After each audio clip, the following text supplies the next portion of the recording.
Buenas mi gente, hoy vamos del capítulo 49 al 56, así que si eres nuevo viendo esto te recomiendo iniciar del capítulo 1 para entender esta obra de arte.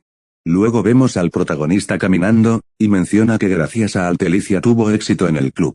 Como es líder del club, puede obtener permisos de salida. Menciona que, aunque hubo algunas dudas, se pudo hacer sin problemas. Luego, caminando, encuentra el árbol del mundo número 3. Al entrar, varios elfos lo saludan y lo tratan bien. El protagonista menciona que tal vez lo traten así porque el Tameltuin salvó el segundo árbol en el pasado de quemarse, y dice que muchos reconocen el uniforme de Estella. Además, comenta que todos son hermosos, pero menciona que entre ellos hay una elfa especialmente hermosa llamada Kotseorin, un personaje que tuvo muchos fanarts en el juego. Sin embargo, explica que los elfos nacen sin género y que, cuando experimentan el amor, su género cambia para coincidir con el de su pareja. Menciona además que, aunque Seorin nació con forma femenina, aún no tenía género, y que más tarde, al enamorarse de Flame, eligió el género masculino. Dice además que en todas las rutas ella siempre cambia su género al masculino, haciéndolo un mal chiste. Luego encuentra una manera secreta llamada el Jardín de la Hoja Divina, Anel. Dice que es un alivio usar la llave lo más pronto posible, pero cuando va a abrirla, el sistema le advierte que otro que tenga una llave podrá darse cuenta. El protagonista dice que lo vio en el juego pero que no pasaba nada, y acto seguido decide abrirlo. Luego vemos la cuna del árbol celestial del reino élfico, donde alguien se levanta, se trata de Seorin. Dice que le da envidia el pájaro que vuela libremente, pero luego se percata de que alguien entró donde Anel está durmiendo, y se pregunta quién podría ser. Mientras se prepara, dice que debe contenerse, ya que podría activar la maldición y sumir a alguien en la locura. Decide esperar el próximo día del nacimiento del árbol del mundo. Pasamos al protagonista, que lucha con raíces. Dice que preparó bombas incendiarias para la ocasión, las lanza causando una explosión, y luego usa Blink para atacar el punto débil, terminando con ellas y ganando experiencia. Luego dice que ahora es momento de cumplir su objetivo y entra a la sala del jefe de la mazmorra, donde ve sorprendido a la hoja divina Anel. Menciona que la existencia más misteriosa de ese mundo es un ser divino, y que hay muy pocos en el juego. Sin embargo, dice que ella no es un ser divino perfecto, ya que antes de convertirse en uno fue despojada de su corazón, quedando en ese estado para siempre. Cuando se va acercando, siente una presión, y dice que es una presión de maná. Se debe al ser divino, pero no puede rendirse, así que sigue avanzando hacia la estatua. El sistema le informa que la experiencia de la habilidad liberación de maná retenido aumenta. El protagonista dice que se siente mejor y menciona que los ejercicios ahí tienen mayor efectividad, y que en realidad hizo todo eso solo para encontrar un gimnasio. Pero, antes de eso, termina agarrando una rama del árbol llena de odio. El sistema le muestra sus características, y el protagonista dice que con eso podrá vencer a Maizen. Comienza su entrenamiento, y después de semanas ya sube al nivel 3. Menciona que aún le falta mucho por recorrer, y que en ese mundo no hay maestros de esgrima, así que solo debe seguir perfeccionando sus estocadas. Dice que tiene que esforzarse más, hasta el extremo, pero en medio del entrenamiento parece no poder respirar. El sistema le dice que obtuvo el aliento del espíritu divino. Luego de eso, el protagonista parece marearse, y justo una voz le grita que la escuche. Él se pregunta de dónde viene esa voz, y al darse la vuelta ve que es la hoja divina Anel. Dice que es un cadáver que habla, pero Anel le responde que no está muerta. El protagonista le pregunta cómo puede hablar, y ella le dice que ha estado hablando todo el tiempo, pero que él era sordo. Él pregunta por qué ahora puede escucharla, y ella le explica que es porque ahora se parece más a ella, ya que justo ahora respira igual que ella. El protagonista recuerda que el sistema le avisó algo antes, y ve que se trataba del aliento de la hoja divina. Dice que su duración es corta, pero que aumenta sus atributos físicos al nivel de 4 estrellas. Sin embargo, también ve que el precio a pagar es la erosión de la hoja divina. Menciona que eso significa que perderá su cuerpo humano, y que un espíritu divino puede mantener su forma con su propio maná, pero como él tiene la condición de pérdida de maná, significaría su muerte. Termina clasificando la habilidad como una que, cada vez que la utiliza, pierde parte de su esperanza de vida, y dice que solo la usará en situaciones de emergencia. La estatua le dice que es la segunda vez que un humano inhala el aliento de un espíritu divino, y que él es igual a esa persona, ya que no tiene maná dentro de sí, como si no perteneciera a ese mundo. El protagonista le pregunta quién era esa persona, y ella le responde que era alguien que usaba la espada igual que él, ya que cortaba la magia, a los espíritus divinos, lo cortaba todo. Sorprendido, el protagonista le pregunta si puede conocerlo, pero ella le dice que los 12 discípulos del mago fundador lo mataron. Luego le pregunta si quiere que le enseñe, ya que era su amigo, y que registró todos sus movimientos y técnicas. Sin embargo, le pone una condición: como ella no puede hablar ni moverse, es como si estuviera muerta, le pide que le traiga un corazón humano para devolverle la vida. El protagonista le dice que con su habilidad no puede traerle un corazón de otro espíritu divino. Ella se queda en silencio por un momento y luego le dice que no tiene que ser un corazón de un espíritu divino, que está bien con un corazón puro de una bestia divina. Él le responde que si hace eso perderá la mayor parte de su poder, pero ella dice que no le importa, ya que es mejor que estar sola eternamente. El protagonista entiende y le dice que eso sí será posible. Luego menciona que la razón por la que entrenó ahí era para la ceremonia de contrato familiar, y dice que ahí se encontrará con muchas bestias divinas, prometiendo traer una. Antes de que se vaya, ella le da algo. El protagonista le pregunta qué es, y ella le responde que es la prueba de que es su amigo. Él ve que no tiene ninguna habilidad y lo menosprecia, pero luego dice que, como viene de un espíritu divino, puede ser útil. Después pasamos a ver a Altelicia, que logró resolver lo que el protagonista le dejó escrito. Luego empieza a anotarlo en sus hojas y dice que mañana comenzará una nueva era, y que si Baek supiera eso, seguro se alegraría. Pasamos al reino de los enanos, en la capital, donde vemos al protagonista y a Altelicia. El protagonista menciona que hoy se celebra la conferencia académica que se hace cada año, y que este año se realizará en la Escuela de Alquimia Dorada, la mejor institución del reino enano. Dice además que vendrá el mejor alquimista, llamado el alquimista de oro, de nombre Balseo Corden, y comenta que es perfecto para la ocasión. Altelicia, sin embargo, duda, y le dice que ese es el trabajo en el que Maizen trabajó durante casi toda su vida. El protagonista no puede creer lo que escucha, sobre todo después de que Maizen le robara su investigación. Le dice que no se preocupe, que no es como si fuese un plagio del trabajo de Maizen, y que ella es mejor que eso. Ella se lo agradece, y acto seguido se disponen a entrar. Luego vemos que ya comenzó la ceremonia. El presentador da inicio a la primera sesión, una presentación de una nueva poción, y presenta a Maizen Tiden. Maizen explica que creó el tipo alfa de la poción roja. Cuando termina, todos la elogian, pero el protagonista se muestra disgustado por la robada del año, y dice que hay muchas formas de darle una lección, aunque el plato principal viene ahora. A continuación se presenta Altelicia, y cuando empieza a hablar, los demás la menosprecian. Ella anuncia que el tema que presentará será la comprensión y organización completa del método cruzado de flujo aleatorio de energía. Todos se sorprenden, y uno le pregunta si sabe en qué evento está hablando y cómo se supone que deben interpretar eso. Altelicia se agarra el pecho y, con valentía, dice que se lo tomen como alquimistas que son. Los demás comentan que es imposible que la magitecnología y la alquimia se junten, algo que no se ha resuelto en 300 años, y que ahora ella venga diciendo eso es absurdo. En ese caos, alguien pide silencio y arroja un documento sobre la mesa, es el alquimista de oro, Corden. Dice que le intriga y le pide que continúe. Justo cuando Altelicia toma impulso y empieza a hablar, la cucaracha la interrumpe diciendo que tiene una acusación, sospecha de plagio, y no sé por qué, pero esa cara me recuerda a Ruby, jaja, espero no ser el único. Corden se muestra interesado y le advierte que, si acusa sin pruebas, sabe lo que le pasará. Ella lo afirma y va al frente, explicando que, como todos saben, el método cruzado de flujo aleatorio de energía presenta 5 grandes incógnitas. Dice que resolviendo esas incógnitas, la magitecnología y la alquimia pueden armonizarse. Explica que hasta ahora solo 2 incógnitas están resueltas, pero que incluso esas se consideran incompletas. Luego afirma que ella ha resuelto 4 de esas incógnitas.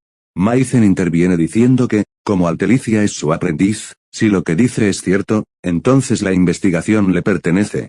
Agrega que, aunque ella resolviese la 5ª incógnita, no podría decirse que resolvió las otras 4 por sí sola. Maizen cree tenerlo todo bajo control y menciona que la carrera de Altelicia termina ahí, y que su talento será suyo para siempre. Le pregunta qué opina, y vemos que Altelicia duda, pero recuerda algo que le dijo el protagonista. Acto seguido, pide llamar a una persona para que la asista, diciendo que es el coautor de la investigación, el estudiante Baek Yuseol. El protagonista se sorprende de ser el coautor, y cuando se dirige al frente, los demás no creen que cambie mucho, pero Alberto instantáneo no piensa igual. El protagonista pasa al lado de Maizen y la impregna con la rama del rencor, activando su efecto. Maizen lo considera grosero, y el protagonista menciona que lo logró. Frente a todos, dice que primero han escuchado atentamente la opinión de Maizen, y lanza un comentario en forma de frase, para luego proponer que cada uno resuelva su método cruzado de flujo aleatorio. Los demás lo ven divertido, como un versus entre la asistente y la profesora. Altelicia duda, pero el protagonista le pregunta si no confía en él. Ella dice que sí, y él la alienta a confiar en todo lo que ha hecho. Altelicia toma valor y acepta, preguntando a Maizen si comienzan. Se menciona que hace 300 años un alquimista descubrió cómo resolver el método cruzado de flujo aleatorio, pero murió antes de revelarlo. Desde entonces, muchos lo intentaron y fracasaron, hasta que ya nadie quiso desafiarlo, considerándolo imposible. Alguien menciona que es interesante que ahora alguien quiera resolverlo, se trata del Capitán Caen. Otra persona, la subcapitana Eijin Macaron, dice que más bien es aburrido. Ambos están en modo invisible, y ella le pregunta a Caen si de verdad cree que ese profesor es un nigromante. Dice que esta misión le parece un fracaso, pero se sorprende al ver que ya resolvieron el primer problema. Alberto instantáneo comenta que son similares pero desde una perspectiva distinta, y Caen dice que la solución de la asistente es más simple y clara, con una ligera diferencia en la respuesta final. Luego siguen con el segundo problema, y los demás se sorprenden al ver que la asistente lo resolvió en solo 12 líneas, cuando normalmente se necesitaban unas 200. El protagonista dice que va bien, pero que lo importante viene ahora.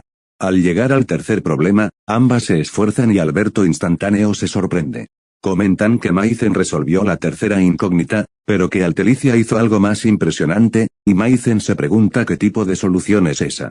Se menciona que los alquimistas resolvían los 5 problemas por separado, pero Altelicia los resolvió de forma unificada, lo que marcaba la diferencia. Mientras siguen resolviendo, Maizen olvida una parte de su fórmula y pide otro pizarrón, pero Altelicia dice que ya terminó. Maizen la mira sorprendida, y Altelicia confirma que con eso ha terminado su fórmula. La gente se pone eufórica por el momento histórico que presencian, la solución de algo considerado imposible. Altelicia menciona que todo es gracias a Baekgyu Seol y le da las gracias. Sin embargo, Maizen pronuncia el nombre de Altelicia con una expresión nada amigable. Mientras sigue repitiendo su nombre, le dice que le robó la investigación y la editó así, y le pregunta si se siente bien haciéndola pasar como suya. El prota se pone al frente y se pregunta si se va a convertir en un mago oscuro en ese momento, pero decide que es mejor, ya que se convertirá delante de todos. Vemos que por fin Altelicia se defiende y le dice que lo admita, que su investigación es mejor que la suya y le pregunta hasta dónde va a robar sus investigaciones para estar satisfecha. Luego vemos que los demás hablan de cómo entonces la poción roja en realidad era de la asistente, y Altelicia en ese caos dice que Maizen es más tonta que ella. Tras eso, todos quedan atónitos y Alberto instantáneo se empieza a reír y dice que la presentación de hoy fue divertida. Vemos que Maizen se pregunta qué acaba de hacer y menciona que fue peligroso. Luego se acerca a Altelicia, pero el prota se interpone y le dice que ya entienda la situación. Maizen ve como los demás alquimistas la miran seriamente, pero ella lo niega y dice que ella fue quien le robó la investigación. Alberto instantáneo dice que se la lleven, y mientras se la llevan, ella sigue negándolo. Vemos que Altelicia se ve agotada, pero el prota le extiende la mano y le dice que ha trabajado duro. Altelicia sonríe y le dice que sí. Luego vemos a la subcapitana diciendo que todo fue un fracaso, y el capitán dice que cuando las emociones se desbordan debería haber habido alguna señal, pero que el sensor que detecta la corrupción oscura no mostró ninguna reacción. Mientras siguen hablando, el capitán se pregunta si ese mocoso de secundaria es al que decían coautor. La subcapitana le dice que tiene una cara bonita, y Caen le pregunta si acaso lo investigó. Ella le dice que sí, que ahora recibió un mensaje de Macter y dice que es un plebeyo que viene de un pueblo destruido por magos oscuros, que tiene las calificaciones más bajas y que no usa magia. Dice que es peculiar y que encima hoy pidió que quitaran su nombre del artículo. El capitán Caen dice que lo recordará, pero justo se percata de cómo Baek lo mira fijamente y luego vuelve a voltear su mirada. Caen se pregunta si acaba de verlo a los ojos. La subcapitana no le cree y dice que no hay forma de que su mini invisibilidad haya sido atravesada tan fácilmente y le dice que debe ser su imaginación. Caen, después de quedarse en silencio, dice que ya terminaron y se marchan.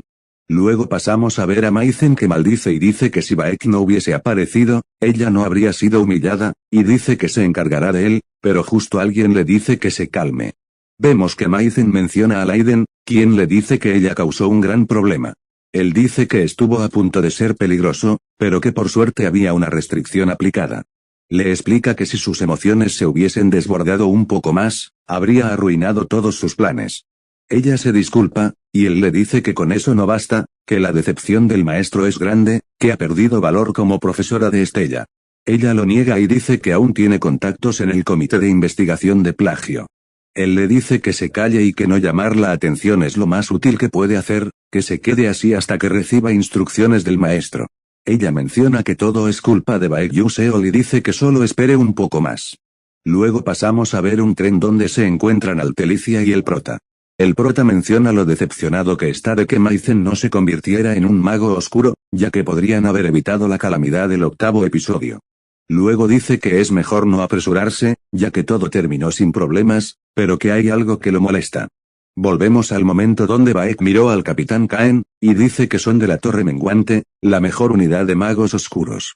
Menciona que hay expertos en cazar magos oscuros y magos, además de que el capitán del 13º Escuadrón de Exterminio era Caen. Dice que sin su sexto sentido no se habría dado cuenta y que seguro vinieron para vigilar a Maizen.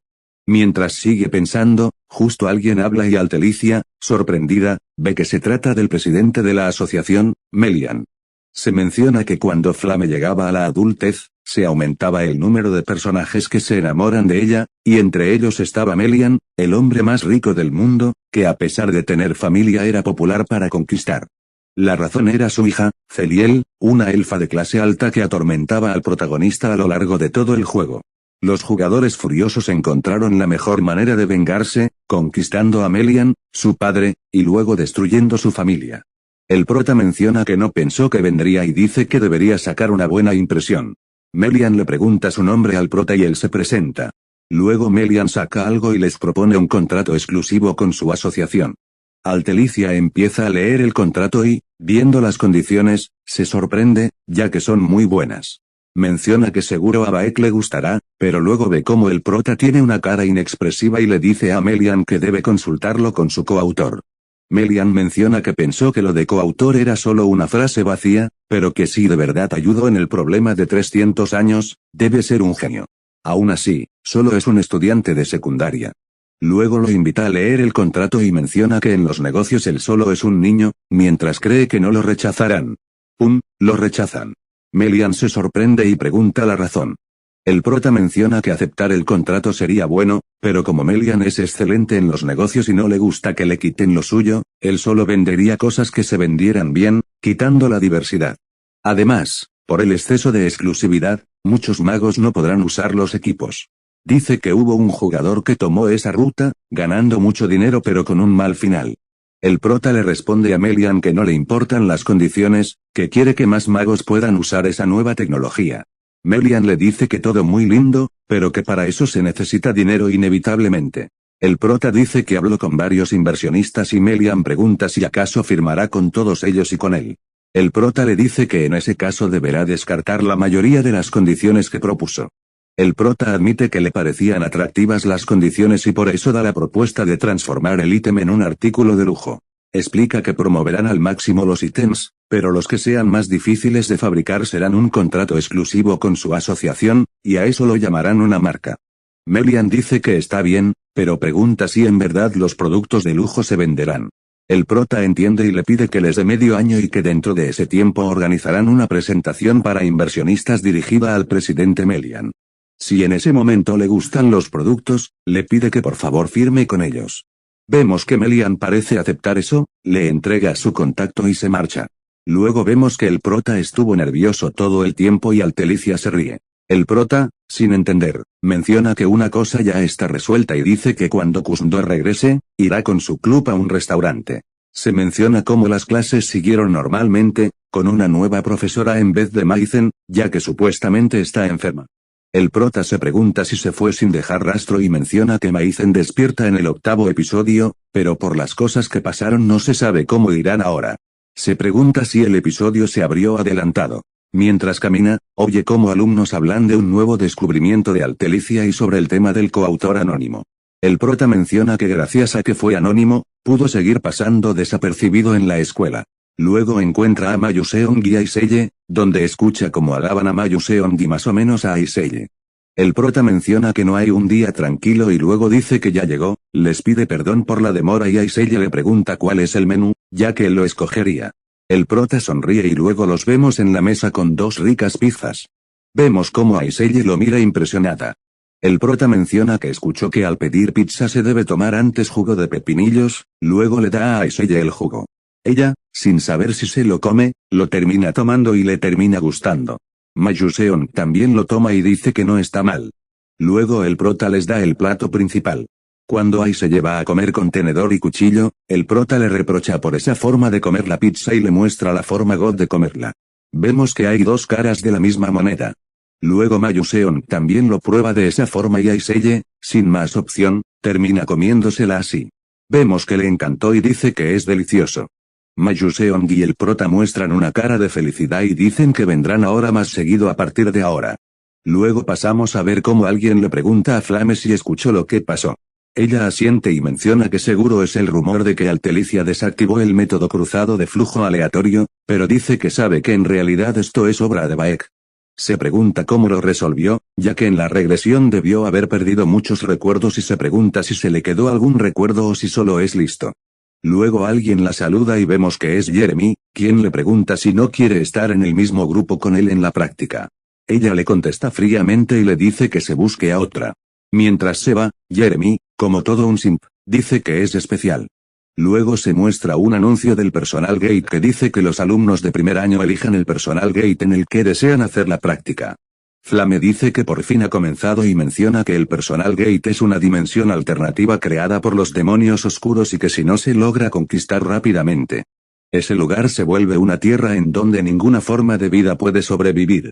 A diferencia de las mazmorras en las que derrotas un jefe para terminar, en el personal gate tienes que identificar y desmantelar los patrones y mecanismos presentes. Dice mucho texto y luego menciona que se puede considerar la asignatura más importante. Además, menciona que si sigue la historia original, habrá un auténtico y dice que no puede dejar todo en Baek, que tiene que hacerlo ella esta vez. Luego pasamos a ver a Billeon con sus amigas tomando el té y hablando de los ricos postres.